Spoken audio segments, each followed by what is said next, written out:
Good morning, class 8. Today it is wildlife sanctuaries. What are wildlife sanctuaries? These are same like national parks, but these are more bigger than the national parks. So in India there are many wildlife sanctuaries like Kutch Desert Sanctuary, which is used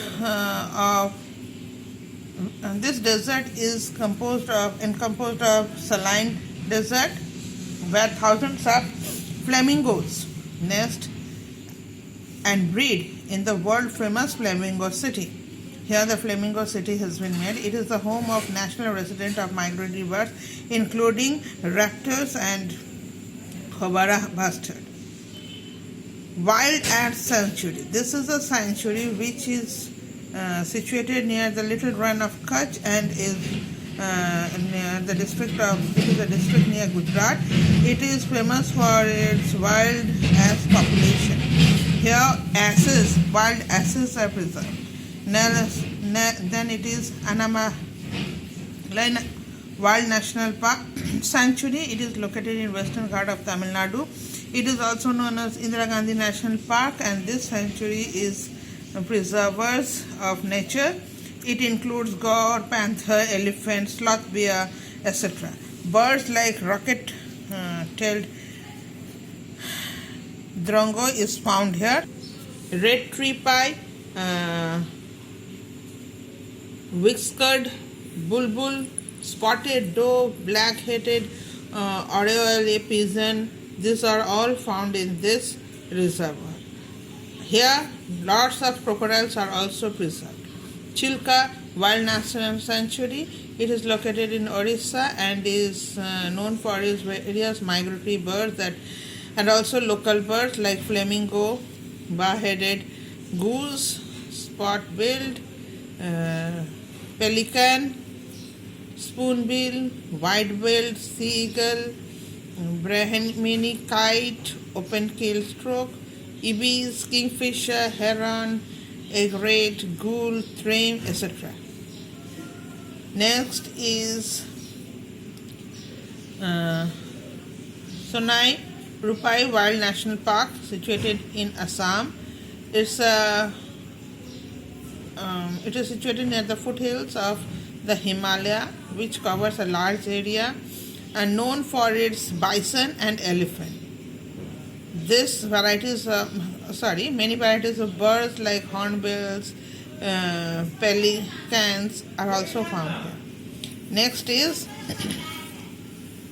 Bhimbad Wild Sanctuary. It is located in Bihar, famous for its hot water springs and different types of species of bird.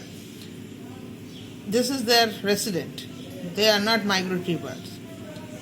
Their number increases in winter, and that's why it is also known as Central Asian region. Here it is well known for its influx of birds that is happening in winter. Next is Biosphere reservoirs in India. These reservoirs are natural habitat and often include one or two national parks, or reservoirs are open to some economic uses also.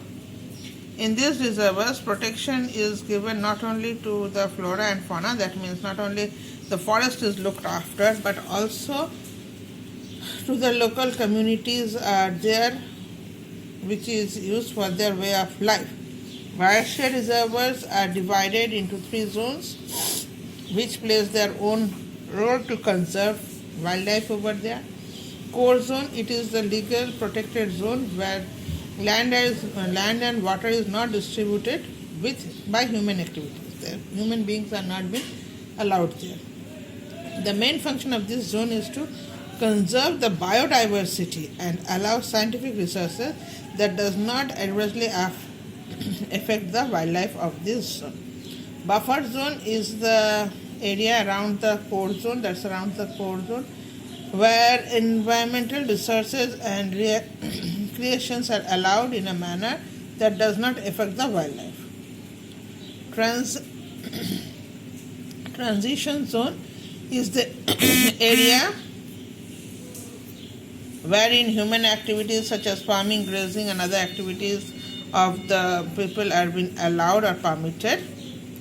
Some biosphere reservoirs of India are Nilgiri Biosphere, which is in Western Ghats, the Nilgiri Hills of South India, Gulf of Mannar Biosphere, which is between India and Sri Lanka, forming a part of Lakshadweep Sea, Sundarban Biosphere in West Bengal, Nandan Devi Biosphere in Uttarakhand,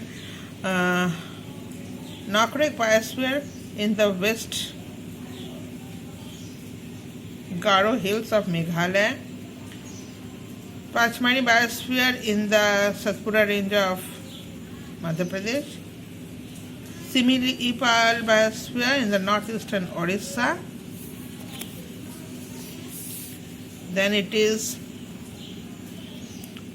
Achnakamar Amarkantak Biosphere, which is in Chhattisgarh and Madhya Pradesh area. Last is the Great Nicobar Biosphere, which we can find in the Nicobar Islands. These are some of the useful biospheres of India, which helps to protect the beauty of the nature.